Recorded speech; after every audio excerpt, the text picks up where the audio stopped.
Hi everyone. Today's session we are going to discuss about the protest movements that were happening around the world in the 20th century, carried forward. I mean, if we go back to 19th century, also in case of America, and yeah, 19th century, 20th century predominantly. So we'll be discussing about these protest movements, among which we have the American protest movement against slavery, the anti-apartheid movement in South Africa, and then we come to the feminist movements.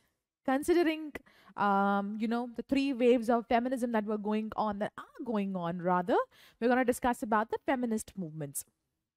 So, we're going to start with the American protests again against slavery, the very first movement that's mentioned in your lesson. Now, when we talk about the Americas and their history of slavery, go back to the years of colonization. When Europeans had colonized America, they brought a lot of African slaves into the country to work for them. Okay, slowly and gradually we saw that Americans, they settled themselves over there, and Europeans settled themselves in America, and the slaves, they become their permanent slaves, sort of thing. Okay, settlement happened, independence of America happened, and then came the year 1861 to 1865, the time of American Civil War, fought between the northern states and the southern states in America. Now, the situation was that North America, I mean, not the northern part of North America, it had been the northern part of USA, it had been developed, it had saw industrial, the growing of industries over there. And, it was stepping gradually into the modern world, coming at pace with the European civilization. But what happened in the southern part of USA was that they were still living back into the times when, they had their slaves do the work for them. They were working on cotton plantation.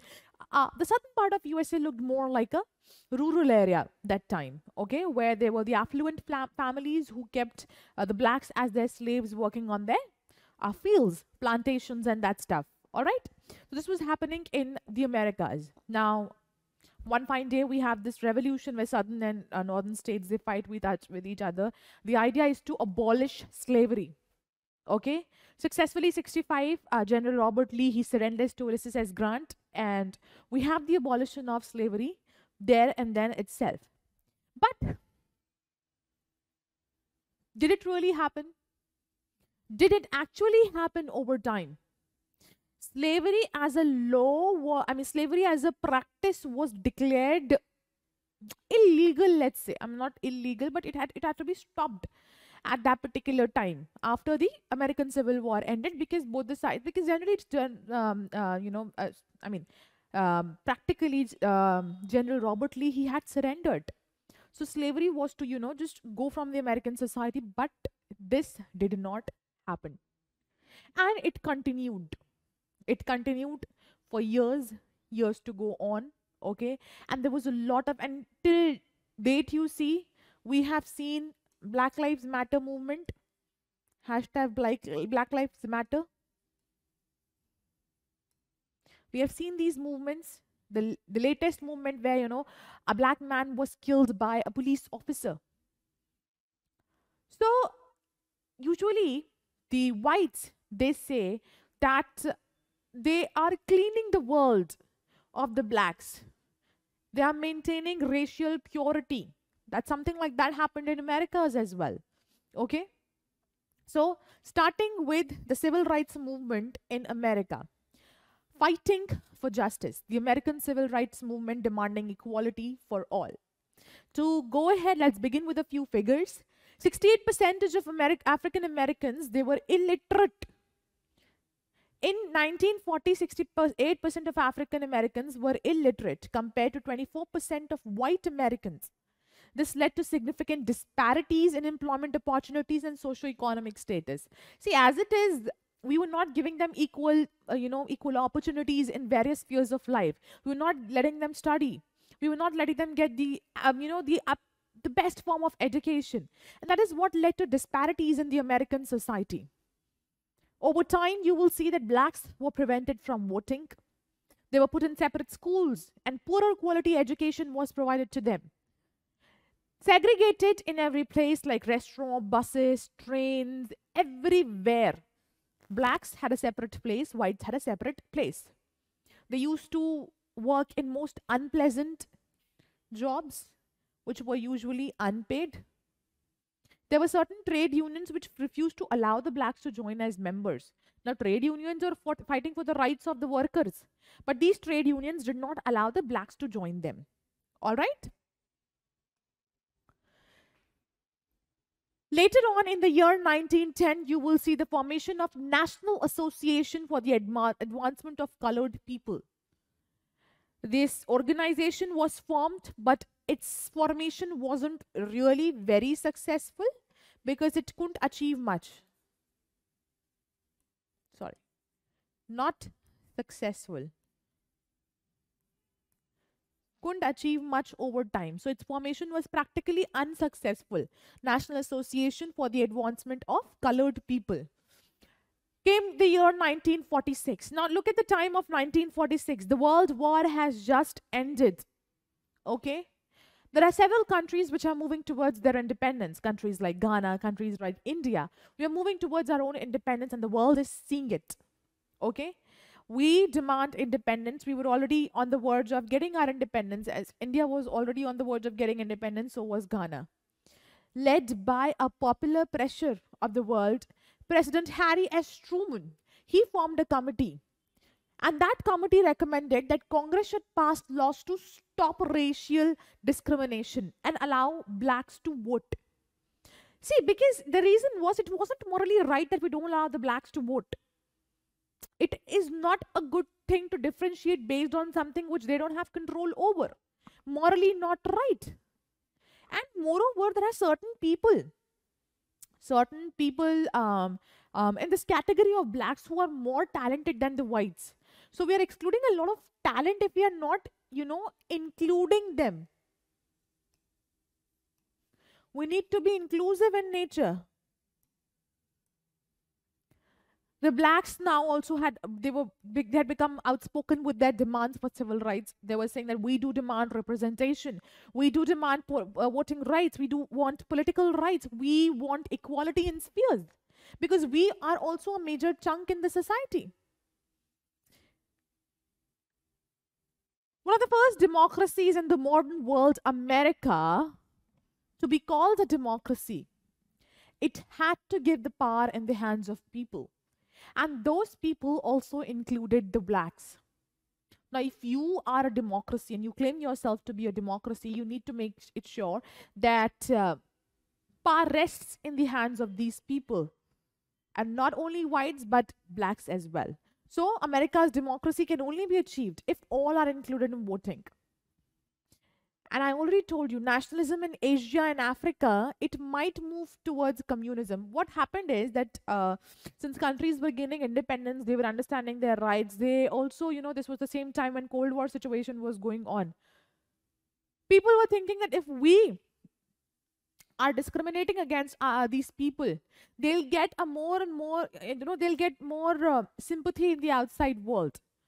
Okay? Or more than sympathy, they would get empathy from Asia and Africa. And they might not like us and, come with Russia and under the influence of its communism. That was one more reason why, Truman's committee was formed.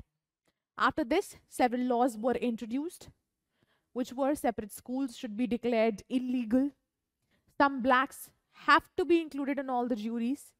Okay? Schools were desegregated. By desegregated, what do I mean? Blacks plus whites should be together. There should be no blacks versus whites. Okay? 1957, a Civil Rights Act was passed, and that set up a commission to investigate denial of voting rights. Any state of America which is denying the voting right would be checked upon. 1960 Civil Rights Act, it provides provision for blacks to register as voters. But this act was not effective. There are a number of reasons. Number one, whites, they were not letting the blacks take up the charge. Now see, what happens is that you've been living under a certain notion for years now, okay? And the section of what there was the section of people who were called whites, they had been accustomed to dominating the blacks, okay? So the blacks feared that if they registered as voters, then the white population might harass them. So the blacks were not registering as voters, and it did not prove effective. But the successive presidents, they tried to implement the policies. President Dwight D. Eisenhower, he sent federal troops to escort the black children into high schools at Little Rock, Arkansas. At Little Rock, that's at Arkansas, the governor had defied the official order of non-segregation. Therefore, the troops had to escort black children into the high schools. 1961, you will see that even after passage of so many laws, only 25% of schools and colleges in South were desegregated. A chunk, the majority of the chunk of 75%, they were still segregated. So, passing of laws is not ending slavery. I mean, not ending the discrimination. Let's say slavery has ended, but the discrimination did not. The point over here is that you can pass the law, you can make its implementation mandatory, but can you change the mentality of people who've been following that law for years to come now? Well, that's the point here. That ever since time immemorial, people have been following a certain norm. And what is important was to change their mentality. Okay? And changing a mentality was a continuous process. You can't rise one day and decide, okay, today I'm going to do this. You have to make it continuous. Okay, so there had to be continuous efforts, and more or less they were being implemented here in America. Efforts were being done. Okay, South needed more of efforts, but it had to be, you had to go into the system of South and implement those efforts, because sitting in North, you cannot do this. South had a different mindset. For long they have been living within that mindset, whereas North had industrialized itself. South was still living in the zone of being agricultural, having slavery. They were living let's say 40 years back at least. Began the campaign for civil rights or equal rights. 1950 saw civil rights movement. See, in northern USA, there were a lot of number of blacks who were employed in the northern industries. Okay? Especially by this time, you will see middle class had arisen. The middle class in South America, they had arisen, and they provided good leaders. One of those leaders was Nelson Mandela. Not Nelson Mandela. Martin Luther.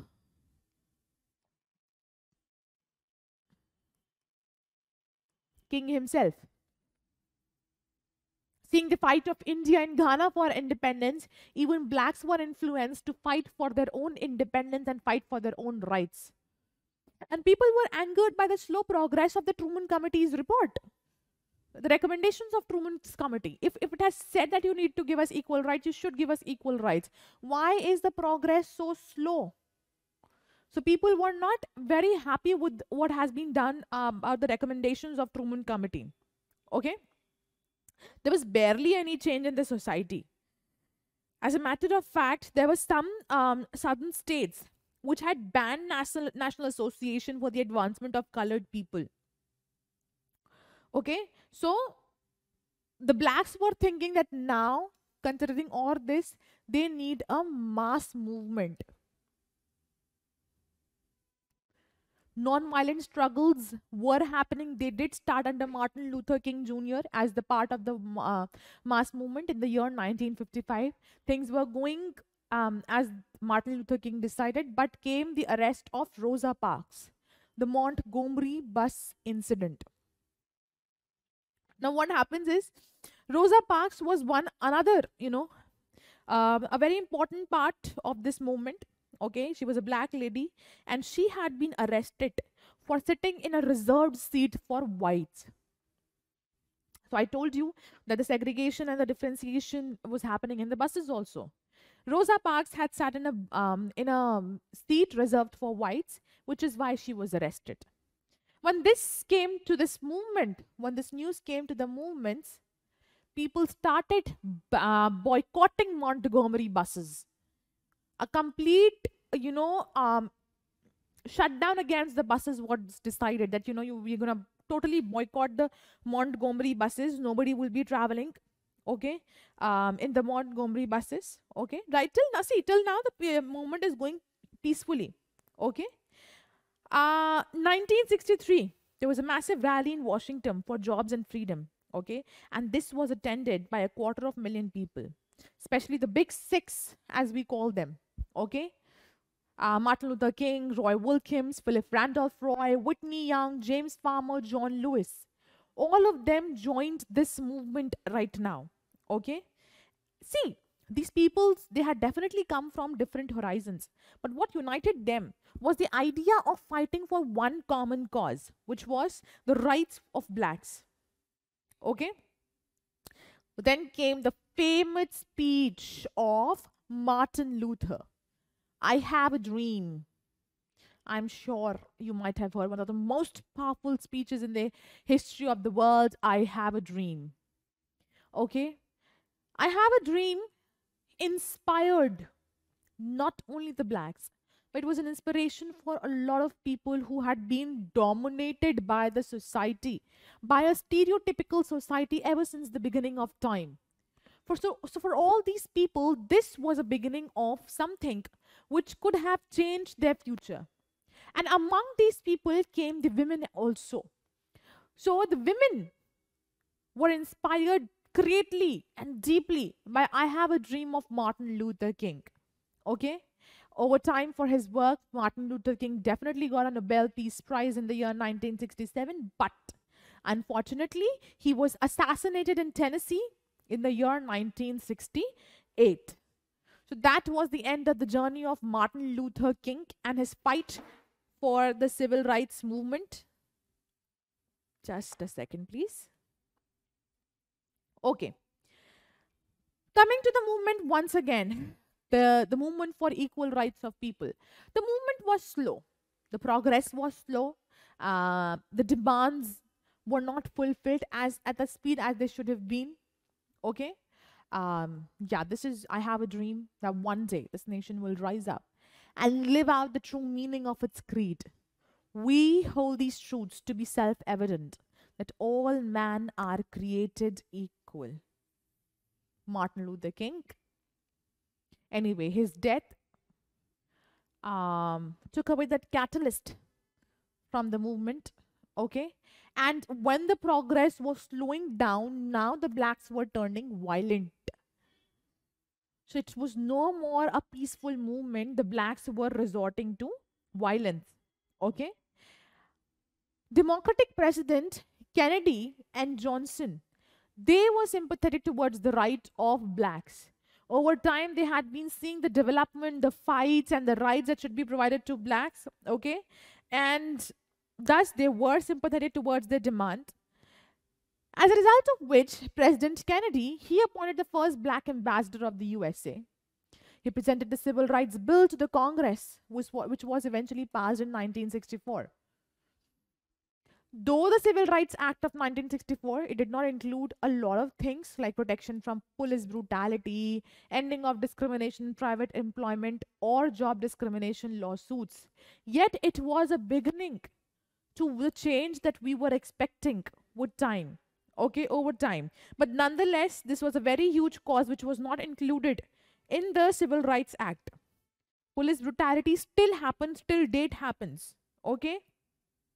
And again, private employment, there's again discrimination in private employment, okay. The Justice Department was also not given power to initiate desegregation or job discrimination lawsuits, okay. And this was not a uniform, it wasn't carried out anywhere. The implementation was not uniform, especially South did not implement it. Came into the scene President Johnson. He came up with the Voting Rights Act of 1965. And then, Voting Rights Act of 1965, he tried to make sure that blacks could exercise their right to vote. And this he followed by the Civil Rights Act of 1968. The Civil Rights Act was a little different. It made it illegal to discriminate in selling property or letting accommodation to blacks, which means the amount that you're taking from whites while you sell property, the what do we say? The rent at which you pay the blacks, sorry, the whites, the rent that which you charge the whites would be same given to the blacks as well. All right, so this was what the act was about, Civil Rights Act 1968. And you will see that all these steps created a huge difference, because by the year 1975, a large number of blacks were elected to the Congress. Marked the change in the history of Americas. It was a huge step towards the freedom of blacks. But they're still fighting for the rights of black lives, for the black lives themselves, and we saw it a few years ago. So it is not that the fight has ended for them, because for some, the mentality still remains the same. Change begins here. Like charity begins at home, I every time say that like charity begins at home, change too begins at home. So this needs to change. Well, anyway, this was about the civil rights movement. We did not go into a lot of depth because your book is not going into a lot of depth. So let's stay where your book makes us stay. What you need to understand is that there were several laws and several civil rights acts that were implemented over time, but they did see a failure. Only with the appointment of an ambassador by Kennedy, only with the coming up of Voting Rights Act and stuff, were the progress visible. And after the efforts of course, Martin Luther King, who inspired not one but all. Okay? Moving ahead to the anti-apartheid movement, let's jump to Cape Town of South Africa. Oh, before we go ahead, a sum up, 1954 ruling, segregation is unconstitutional. Supreme Court ruled that segregation in public schools was unconstitutional. Rosa Parks' arrest led to the Montgomery bus boycott, which lasted over a year. That is, 381 days the bus boycott was carried on. 1964 Civil Rights Act banned discrimination based on race, color, religion, sex, or national origin. Segregation ends. Black and white students attend school together. You already saw it.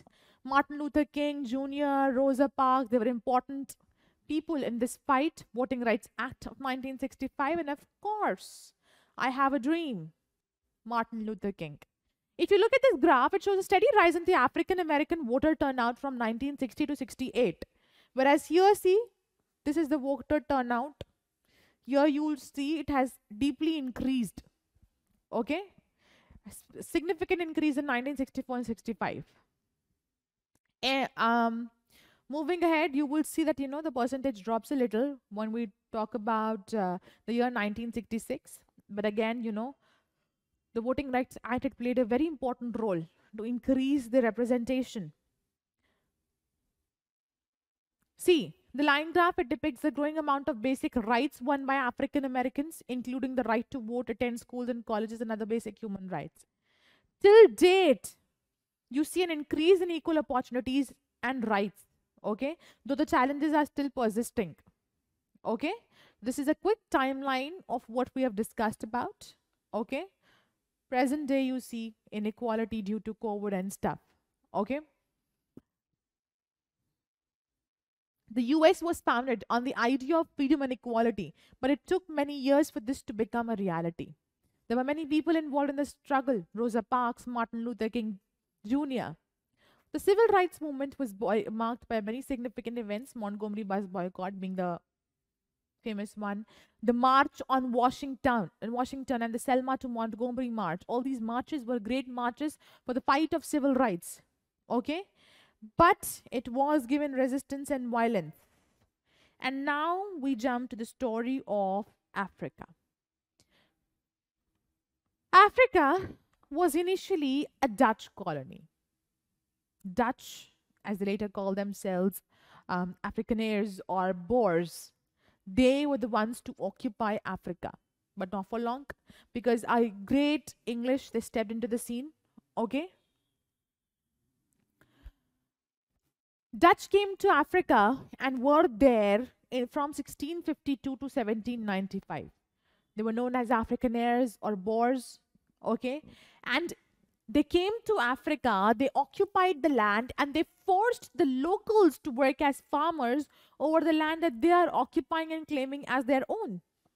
These locals were working as farmers, okay? These people treated them as slaves and bought their lands. On the other side, in Europe, you will see the years 1789 onwards, you see the French Revolutionary Wars, okay? Cape was taken by British, okay? Cape of Good Hope was taken by British. In the 1814 peace settlement between British and Dutch, British got the colony of Africa. South Africa rather. So Dutch moved towards north, and there they set their republics of Transvaal and Orange Free State. Once again, in the Boer War, the Dutch were defeated, okay, and Union of South Africa was formed, where the northern area of this was also taken by the British. Okay, so the Dutch were defeated in the Boer Wars. Now, this was the story of their occupation, how things passed from Dutch to British and to a common rule of both of them. Okay, we stepped over there, or rather, not we, but these Europeans stepped over there as colonizers. They took over, did not buy, but they took over the colony, they took over the lands of the local people. They bought those lands at low prices. They claimed their stakes on the land and made the owners themselves work on the land. Okay? But due to rise in interest of every European power to jump into all those unexplored areas, we saw the advent of British also over here. Struggle for power began, okay? And eventually you see that the British won the struggle for power. They took over the power, okay? They took over the colony, and Dutch were forced to move towards north. But soon British moved towards north also, and you know, in the Boer Wars, the Dutch were eventually defeated, and a common colony or a union of South Africa was formed. Now see, South Africa formed, great, very good.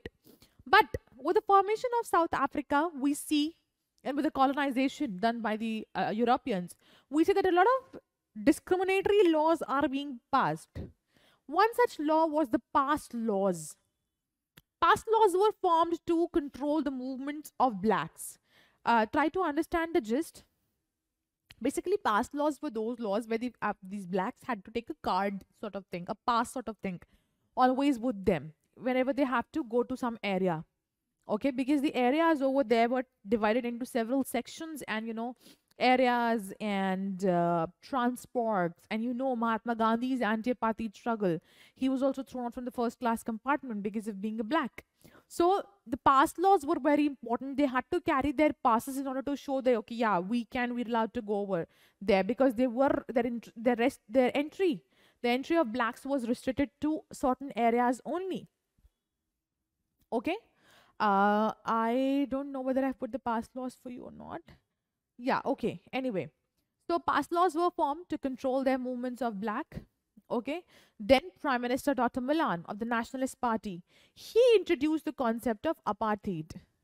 Apartheid means segregation of blacks from white, and he segregated whites from the black menace, as he called it. He wanted to maintain a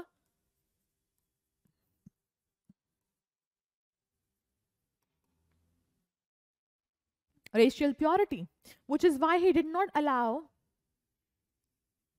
blacks plus whites to intermingle, to marry each other, because then the breed would be a combination and the purity wouldn't be maintained. So this was done to maintain racial purity, according to what Dr. Milan said. Apartheid, it's a racial classification, okay, categorized South African residents into racial groups, which was whites and blacks, okay, white, blacks, and colored also. Colored, that's the mixed race. And then you come to Indians, Asians, okay. This classification, it determines what rights. If you're a white, you have all the rights and freedoms in the world. But if you're a black, you are restricted. Your rights are restricted. Your movement is restricted. Okay? Your equality is not given to you. Okay? So this classification determined what rights or legal privileges is a person getting. What resources is a person eligible for. Separate Amenities Act of 1953, it once again legalized the segregation of public facilities, including education, healthcare, transportation. So everywhere segregation was done. Okay, separate schools, hospitals, even park benches were made separate. Okay. Then 1950, you will see Group Areas Act. Okay. Group Areas Act said that in certain areas, only blacks can live, and in certain areas, only whites can live. Okay. This was once again a strict segregation, which led to the forced removals of non-white communities from areas which were given to white. Homelands policy. The apartheid government implemented a policy of creating homelands or Bantustans, which were designated areas for specific ethnic groups. Okay. These areas, they were often, arid, economically unviable. Okay. And, their creation, it just did the task of forced removal, just justify the forced removal of black communities from more fertile lands. And I already told you about the Mixed Marriages Act and the Immorality Act. Okay. Interracial marriages were not at all allowed to maintain racial purity. These were the movement restricted, the area they can occupy restricted, what they could buy restricted, where they could sit restricted, who they could marry restricted, everything restricted for the blacks. Come to the formation or the journey of the liberation of the people of Africa, the formation of African National Congress and its activism. Nelson Mandela, he led the foundation of African National Congress. He joined the party. He in 1940, I mean not the foundation, sorry. He joined the party in 1940s. Okay. In the early 1950s, he participated in the ANC's Defiance campaign. It was a non-violent protest against apartheid laws. Okay. Where he also propagated civil disobedience. He led demonstrations emphasizing the power of peaceful resistance. But Mandela was arrested in 1962. He went to trial and he was exiled. He was rather, sentenced to life imprisonment and sent to Robben Island. This was a maximum security prison. Okay, a compact, tight prison. Mandela stayed there. Okay. But Mandela's imprisonment, that made him a global symbol. Because now, from around the world, voices were being raised. The international community campaigned for the release of Mandela, the Free Nelson Mandela campaign. In the late 1980s, as the apartheid regime faced increasing internal and external pressure, you will see that negotiations for his release began, and President F.W. de Klerk, he recognized the need for political reforms, and he released Mandela. Later on, you will see Mandela became the president of South Africa, and Klerk, the deputy president. Okay. Mandela was released from prison on Feb 11, 1990. 27 years of incarceration and then released. And he played a very important role in negotiations to end apartheid. And that's how a multiracial government was formed over here. All right? The first black president of South Africa, Nelson Mandela. The font here, I hope it's visible because, yeah, I mean, oh God. Thank God. I thought I erased it all. Anyway, oppositions inside and outside Africa. Now see, inside Africa, there were people even after Mandela who carried on the struggle against apartheid. But there were agitations outside the world also. Outside, not the world. Outside South Africa also. Where people were they were saying, they were totally going against this apartheid. They were saying that now this is becoming more of a hangover of the colonial era, and the colonial era has more or less passed over. So forget about it and give us some rights that we deserve. Okay. The African National Congress leader Albert Luthuli, after the Mandela, he carried on the protests. Okay. And his protests including that Africans will stop working on certain days of the week. That is what Luthuli suggested. In 1952, these Africans, they started entering those shops which were not allowed, which were prohibited for them, which were only reserved for whites. The Africans started, entering those. Now, this is what we call disobedience. The Africans started entering all these shops, all these places that were reserved for whites. 3 years later, you will see a coalition is formed of ANC with the colored groups. Okay, and all of them together have open air meetings in Kliptown near Johannesburg. In these very meetings, Freedom Charter was aroused, where equality before law was declared, right to vote was declared, freedom of assembly, movement, speech, religion, and press was declared. Africans demanded equal pay for equal work. They also said that the minimum time that they work throughout the week is 40 hours only. They should at least get minimum wage and unemployment benefits, along with free medical care and free compulsory and equal education. Now, if you focus, all of you, these are a few basic rights that are even our Indian constitution also gives us. Don't we get the right to education? Don't we get the right to equality, right to vote? Right to constitutional remedies, right against exploitation. Okay, freedom of assembly, movement, speech, religion. This is something we all are getting basically as a part of our constitution also. And this is what these people, they demanded. They said that we want those basic rights which are provided to the world. Even we want these basic rights.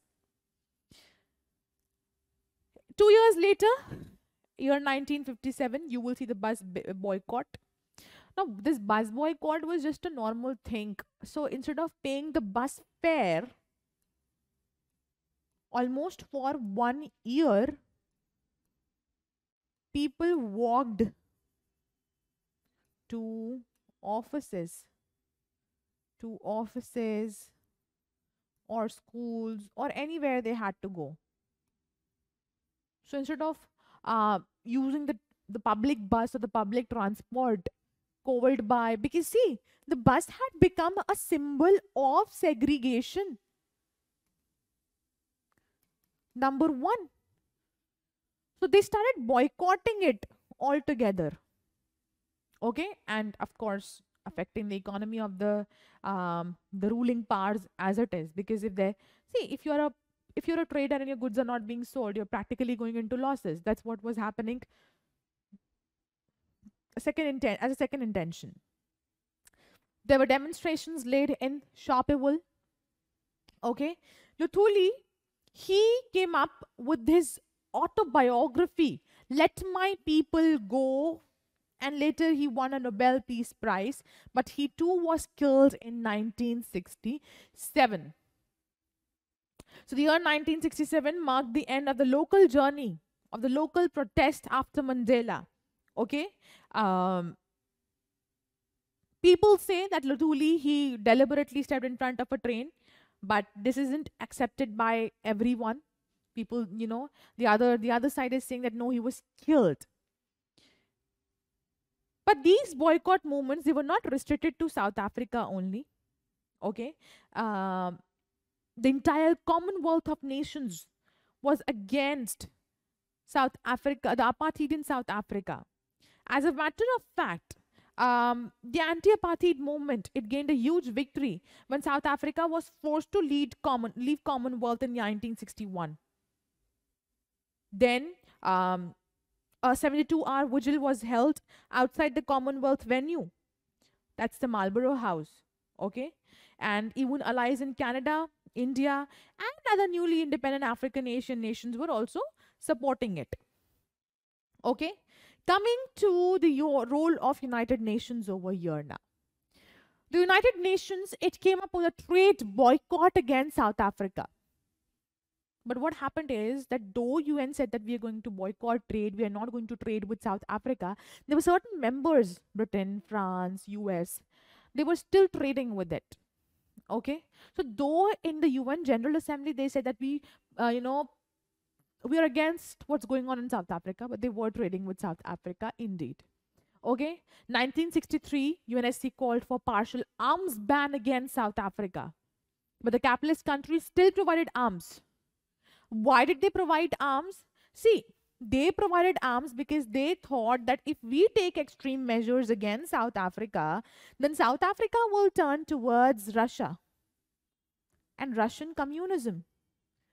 So in order to let this not happen, they started supporting South Africa, okay, against communism, and their arms still went. But trade ban, import-export ban, South Africa was totally unaffected by whatever was happening. Because see, trade ban was not successful, arms ban was not successful. How will it be affected by anything? Things were going on as they were supposed to. South Africa was barely affected by all this. Then the year 1964 came, Tokyo Olympics. South Africa was suspended. There was a call for boycott, not boycott, but the removal of South Africa from this entire Olympic scene. So South Africa was suspended, okay? And this anti-apartheid movement, it was very, very successful in initiating an academic boycott of South Africa, because people from universities, schools, not only the students, professors, lecturers, they all were protesting against apartheid, okay? And all of this was going into the grassroots level of the society. That is when the situation changed a little, I would say. Year 79, P.W. Botha, the Prime Minister of South Africa, he came up with a few reforms. Those reforms were that yes, blacks, they could be a part of election process, but not at the national level. You can only be a part of the election process at the local level, local township councils.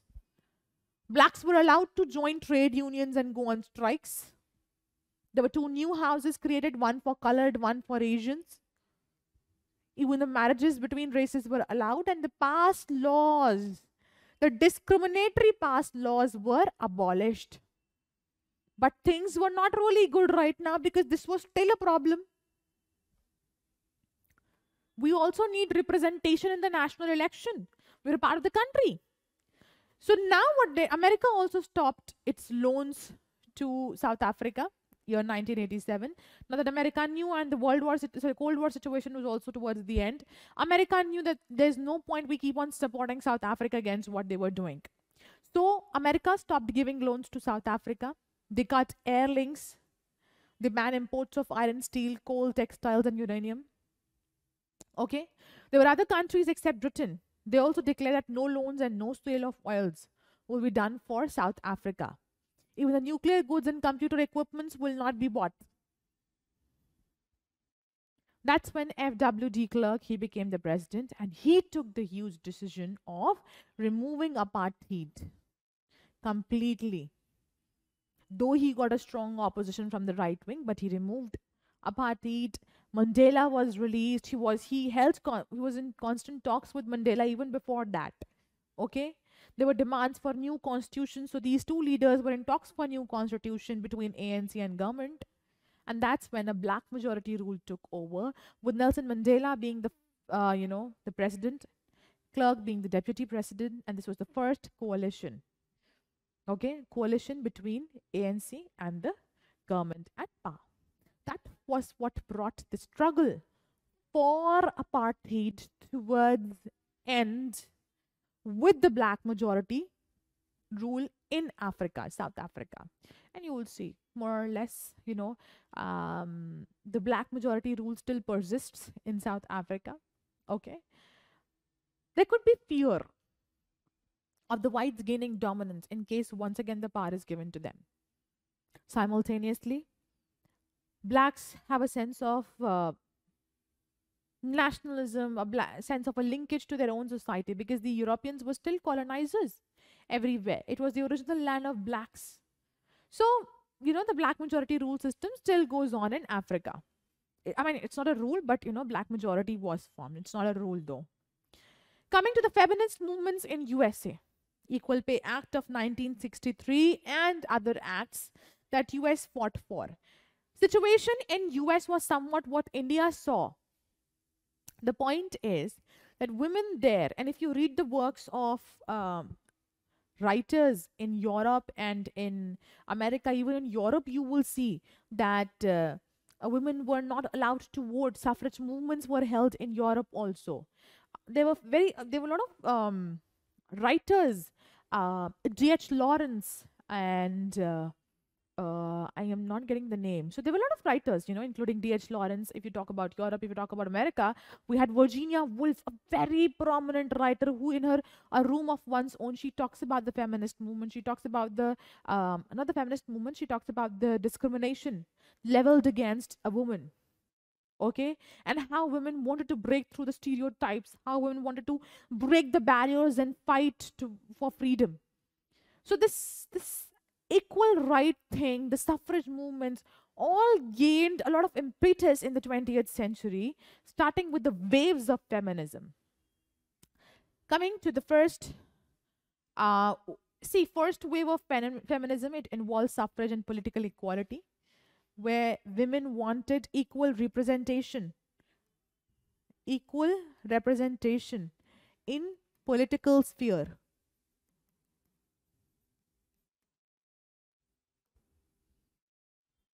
Second, they wanted to combat social and cultural inequalities, family issues. Okay, no more political. They wanted more and more, a recognition and level playing field with men. And last wave of feminism, which persists till date, the third wave. I mean, we are talking about the fourth wave also, so we can't say it's the last wave, but the third wave persists till 21st century, where they wanted greater political rights. All right, the fight for political rights sustained. First wave of feminism, year 1837. There was first convention to discuss women's rights. Okay, this was the first convention where discussion of women's rights were held. Under the influence of Elizabeth Stanton, there was a convention in Seneca Falls for the discussion of the rights of women. And there were 12 resolutions adopted at the same time. These resolutions also included suffrage, or the right to vote.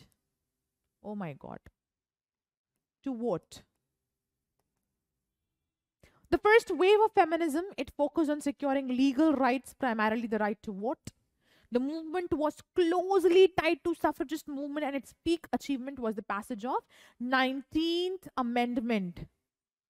19th Amendment was passed, which gave, in year 1920, which gave American women their right to vote. A very important movement and a very important year in the history of American women's right for equality. The second wave of feminism emerged in the 1960s, continued till 1980s. It talked about a broader range of issues, including reproductive rights, workplace discrimination, and sexual liberation. Please try to understand there's a lot of difference between the Indian mentality and the Western mentality. Right now. Right now, I mean right at this time. Women, they wanted their rights of reproduction to be there with them. If they wanted to be on birth control, they should be allowed to be on birth control. If they wanted to engage in physical activities with the members of opposite sex, they should have been given the right to do that. Okay, there should have been no societal pressure, there should have been no societal discrimination. Okay, which is why you will see that in United States of America, people are there, for the girls are still there on birth control. And this act of indulging, the act of consummating a relationship is also prevalent. All right. So the situation right now, when we talk about when we talk about USA and India, is different. And see, it's not, nothing is right or wrong over here. It's all about your mentality. Okay? It's all about the values you hold. Indian society holds a different set of values, which makes it unique in itself. Okay? The Western society holds another set of values. And the other thing is, everyone's grown up enough to understand what they want at this particular time, what they need at this particular time, and that's exactly what they are doing. Okay? So, reproductive rights, workplace discrimination, sexual liberation, all these were demanded. Another thing about reproductive rights is that there were some families which were marrying people just to, have an heir. That was also not acceptable. Betty Friedan's The Feminine Mystique, it was published in 1963, and this was considered a catalyst for the second wave. This period also saw the formation of National Organization for Women, now in 1966. This now played a very prominent role till later stage of fight for women's rights. Okay? This organization's aim was to bring the women into the mainstream. Like I said, level playing field should be provided for men and women. Okay? Year 1970, we see a nationwide strike organized by Betty Friedan for equality. 60s and 70s also see women health movement. Okay? In these very movements, or as a result of these very movements, there were a lot of women who were enrolling in medical schools and the medical line. The Equal Employment Opportunity Act of 1972, where the women were supposed to give equal chances, equal pay. Okay? And this Equal Pay Act also came under Kennedy in the year 1962. After, 63, after pressure arose post World War II. Because before World War II, after World War II, the situation was that, during World War II also, large number of female workers, they had taken jobs in a lot of factories. Okay? But they were being paid, of course, low salaries compared to male workers. Okay? So this gender discrimination had to end, which is why 1963 Equal Pay Act was passed. So that, they could be paid equally, because they were also giving equal contribution like men. If not more, at least pay us equally. So this was the second wave of feminism. Second wave of feminism, there was, see, this is not there in your book, but just for your information, I brought it out. The reproductive rights and Roe versus Wade case, 1970s. The second wave, it saw strong emphasis on reproductive rights. This landmark case, it legalized abortion, which was a very big victory for women. Sometimes the girl is not married and she's pregnant, so she had the right to abortion. Sometimes the girl is married and she wants abortion because it is affecting her health. It might affect her health because of health concerns also. So this was a huge, Roe versus Wade case was a huge landmark judgment. Okay? Activists like Gloria Steinem are in groups like the Women's Liberation Movement. They also played a very important role in reproductive autonomy. And this autonomy should be given to women and women herself only. All right. Now, America's demands are quite different from what the India's demands are. In another chapter, which I'll be taking right away, I chose to take both the chapters together. The reason is there's another chapter of protests in India. The movements in India, the movements for rights of women in India, the demand is different over there because the problem is different. Their problem is no more right to vote, no more this, no more that, because what we need before we get any right is liberation from all sorts of dominations. liberation from all sorts of hangover that the society is suffering from ever since time immemorial. We have stepped into the modern world, and the demand of the modern world is to revolutionize our thinking, our thought process. And that is something that the Indian women demanded for, which is why you will see a stark difference in the demands of the Western countries when it comes to women and the demands of the Indian women themselves. Okay? So while the Western world was fighting for suffrage, for abortion rights, they were fighting for equal pay and equal for Indian women were still fighting for them to at least step out of the house. Indian women were still fighting against dowry. They were still fighting against rape. They were still fighting against, child marriage and stuff. They were still fighting against sati. There was a lot to fight for before you step into the realm of modernism. Now, once you do that, then can you talk about suffrage? Then can you talk about, okay, now we want even we want to come hand in hand with the men. Okay. The Civil Rights Act of 1964 was passed. It outlawed discrimination based on race, color, religion, sex, or national origin. It ended unequal application of voter registration requirements and racial segregation in schools, at workplaces, and facilities that serve general public. And along with all this, it also demanded gender discrimination ends. Civil Rights Act passed. Civil Rights Act of 1964 passed by President Lyndon B. Johnson.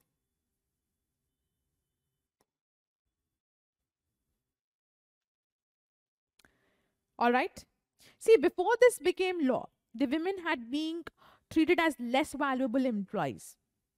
Okay, they could have worked at the same place with the same job, but still women would have been paid less and the men would have been paid more. But after the passage of this act, things changed for better for the women. And now coming the role of now. Year 1966, National Organization was founded as a feminist organization. June 30, 1966.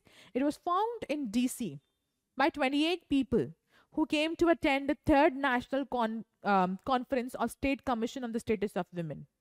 Of course, one of the founding members was Betty Friedan herself, and she was also the president of NOW. Okay.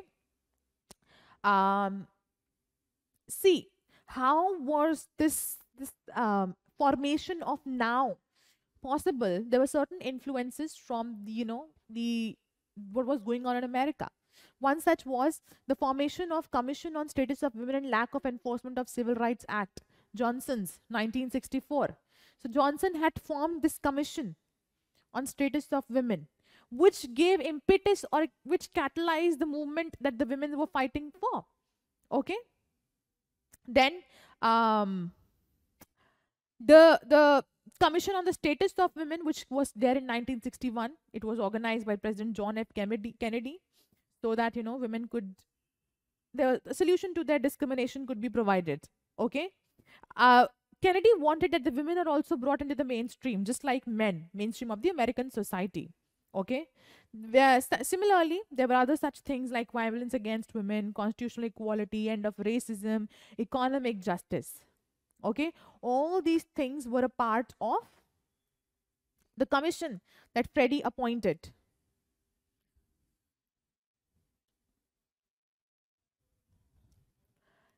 Okay.